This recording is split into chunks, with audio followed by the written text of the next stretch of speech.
A depressão é um transtorno psiquiátrico muito comum na população idosa. Na verdade, tanto adolescentes quanto idosos têm uma prevalência maior de depressão do que na população adulta. Nos idosos, a depressão pode ser percebida como uma tristeza a maior parte do tempo, falta de esperança, falta de energia, falta de prazer, embora haja outros critérios para o diagnóstico da depressão na população adulta, mais especificamente. Cerca de 20% dos idosos apresentam depressão, mas a prevalência de depressão nos idosos é maior quando o idoso apresenta dores crônicas ou limitações funcionais importantes. E nos idosos institucionalizados, onde a prevalência de depressão pode chegar até 50%. Com relação à eficácia dos antidepressivos, sabe-se que na depressão leve a moderada, os antidepressivos eles são tão eficazes quanto outras modalidades de tratamento da depressão, como a psicoterapia, a musicoterapia. Então, sendo que essas modalidades que não são, né, do uso farmacológico, elas não têm os efeitos colaterais dos medicamentos em questão. Então, existe uma vantagem de se tratar a depressão leve a moderada em pessoas idosas com outras modalidades de tratamento que não seja o uso dos antidepressivos. Além disso, cerca de 30% só dos pacientes idosos com depressão, eles apresentam uma melhora significativa da depressão com o uso dos antidepressivos. Então, por causa disso, deve-se reservar o uso dos antidepressivos no tratamento de idosos com depressão para aqueles casos mais graves de depressão. E não existe um antidepressivo melhor do que o outro, um antidepressivo mais eficaz do que o outro. Então, muitas das vezes, o que se tenta fazer nos casos mais graves de depressão é iniciar com o uso de um antidepressivo que tenha um perfil mais adequado para aquela pessoa, para aquele indivíduo, fazer o ajuste progressivo da dose, que de modo geral se começa com uma dose mais baixa, se faz o ajuste escalonado da dose até conseguir uma resposta terapêutica adequada, ou se surgirem efeitos colaterais que não permitam mais o aumento da dose e a pessoa ainda não teve uma melhora significativa da depressão, é feita a substituição por um outro antidepressivo. De modo geral, quando se consegue um tratamento eficaz da depressão com um antidepressivo, o uso do antidepressivo deve ser mantido por um prazo de 1 ano a partir do momento em que houve a melhora significativa do quadro de depressão. Se o uso do antidepressivo for suspenso antes de 1 ano, né, desse período em que houve a melhora da depressão, é possível a volta da depressão, a recidiva do quadro depressivo. Então, deve se manter por pelo menos 1 ano e a retirada deve ser feita de uma maneira gradual, não por aumento do risco de recidiva da depressão quando se retira o antidepressivo abruptamente, mas sim para evitar algumas manifestações possíveis de síndrome de abstinência, principalmente aumento de ansiedade e diminuição do sono, que muitas vezes são confundidos com a volta da depressão. Mas a tristeza e aquelas outras características mais típicas da depressão não se fazem presente na síndrome de abstinência dos antidepressivos. Então, nos casos em que o antidepressivo, mesmo com ajustes de dose, não se mostrou eficaz no tratamento da depressão no determinado paciente, é possível então a troca por um outro antidepressivo diferente ou a associação com alguns medicamentos que potencializam o efeito do antidepressivo. Um deles é o carbonato de lítio, que tem esse efeito de potencializar os antidepressivos, porém às custas de um aumento significativo no risco de algumas complicações, e esses riscos têm uma incidência maior justamente na população idosa.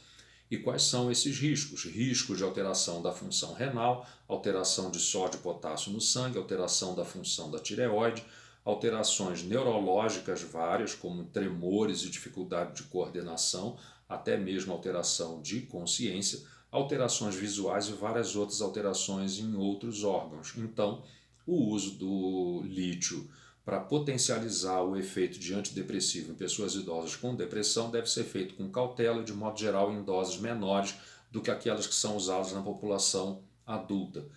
Uma alternativa seria também o uso de antipsicóticos atípicos, como a quetiapina, risperidona, entre outros, que também tem essa capacidade de aumentar o efeito dos antidepressivos, mas também tem os seus próprios efeitos colaterais e todos eles podem aumentar o risco de quedas. A gente sabe que quedas em pessoas idosas trazem uma série de possíveis complicações, principalmente quando existe fratura de quadril em função da queda. A fratura de quadril faz com que a pessoa fique acamada por longo prazo e isso aumenta muito o risco de complicações circulatórias que podem acabar levando à morte. De fato, as fraturas de quadril aumentam significativamente a mortalidade em pessoas idosas. Então, sempre que possível, a gente deve evitar os medicamentos que aumentam o risco de quedas e fraturas em pessoas idosas.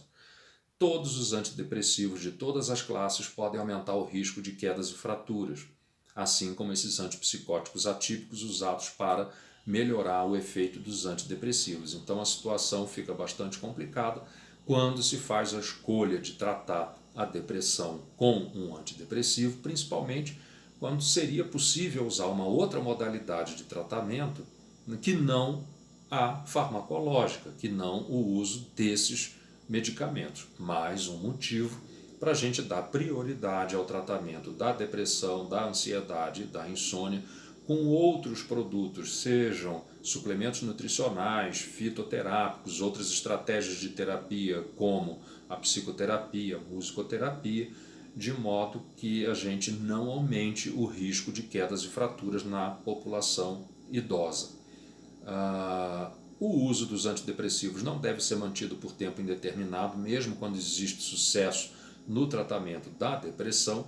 Deve-se manter, a partir do momento em que existe a melhora significativa da depressão, deve-se manter o uso do antidepressivo por um prazo de 1 ano e a partir daí deve ser feita a retirada gradual, não por aumento do risco de recidiva, quer dizer, se a gente retira o antidepressivo antes de 1 ano, existe um aumento da chance da depressão voltar. Mas depois de 1 ano de tratamento com sucesso, a gente deve evitar a remoção abrupta do antidepressivo, não por aumento de risco da depressão voltar, mas sim por aumento da chance de surgirem alguns efeitos de síndrome de abstinência do antidepressivo.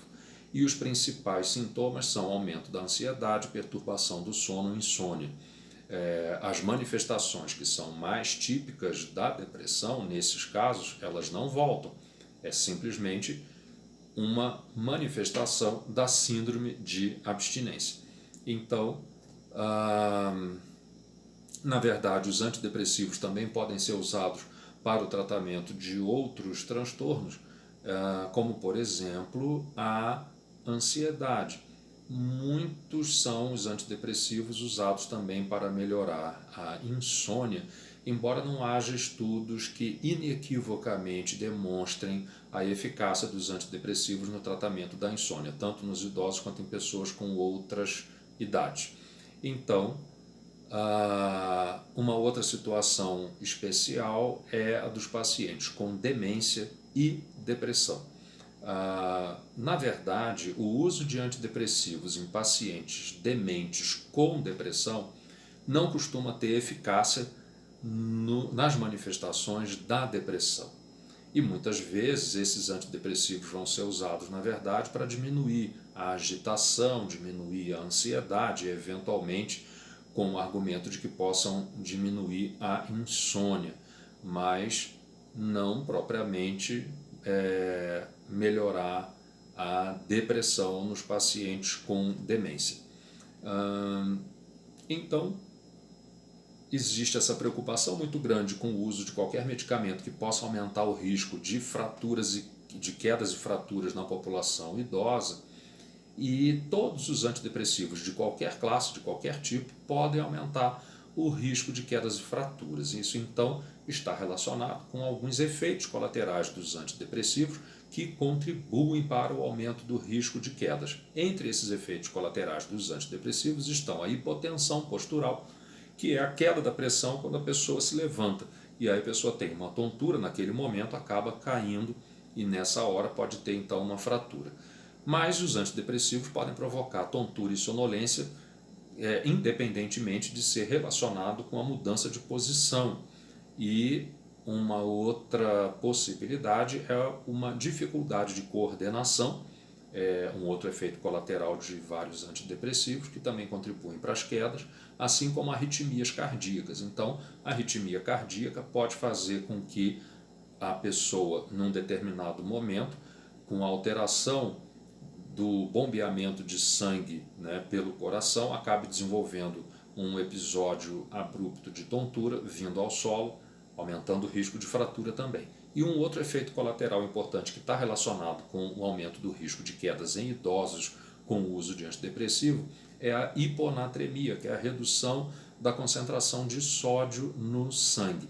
Todos esses efeitos colaterais eles são mais comuns no início do tratamento com antidepressivo, quando se faz um ajuste de dose, um aumento da dose, ou quando se troca o antidepressivo. Mas, com relação especificamente à redução de sódio no sangue, que é um efeito colateral bastante preocupante e relativamente comum, as manifestações da queda de sódio no sangue são principalmente confusão mental, sonolência, fala arrastada. Tudo isso, então, né, pode levar a um aumento de risco de quedas e convulsão e até coma. Então, os efeitos colaterais da redução excessiva de sódio no sangue podem ser graves.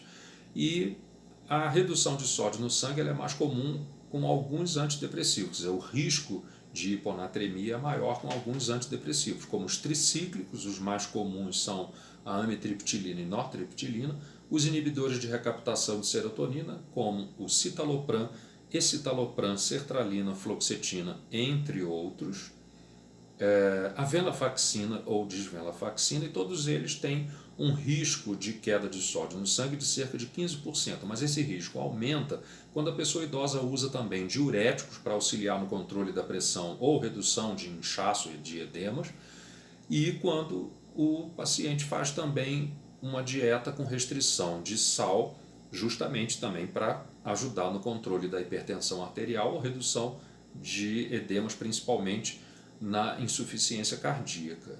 E alguns antidepressivos têm um risco menor de provocar redução de sódio no sangue, são eles a mirtazapina e a trazodona, com um risco de cerca de 3%.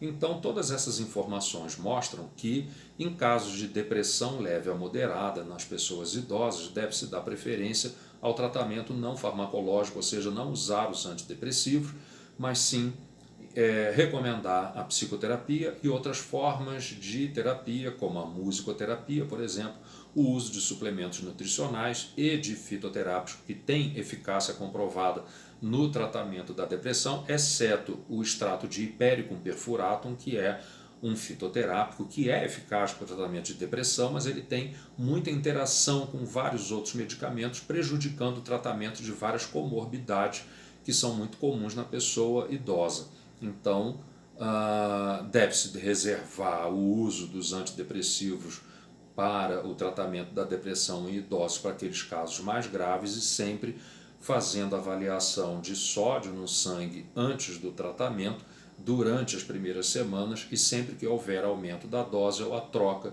de um antidepressivo por outro. Para aqueles que tiveram interesse em acompanhar até aqui, muito obrigado. Se gostou, curta e compartilhe.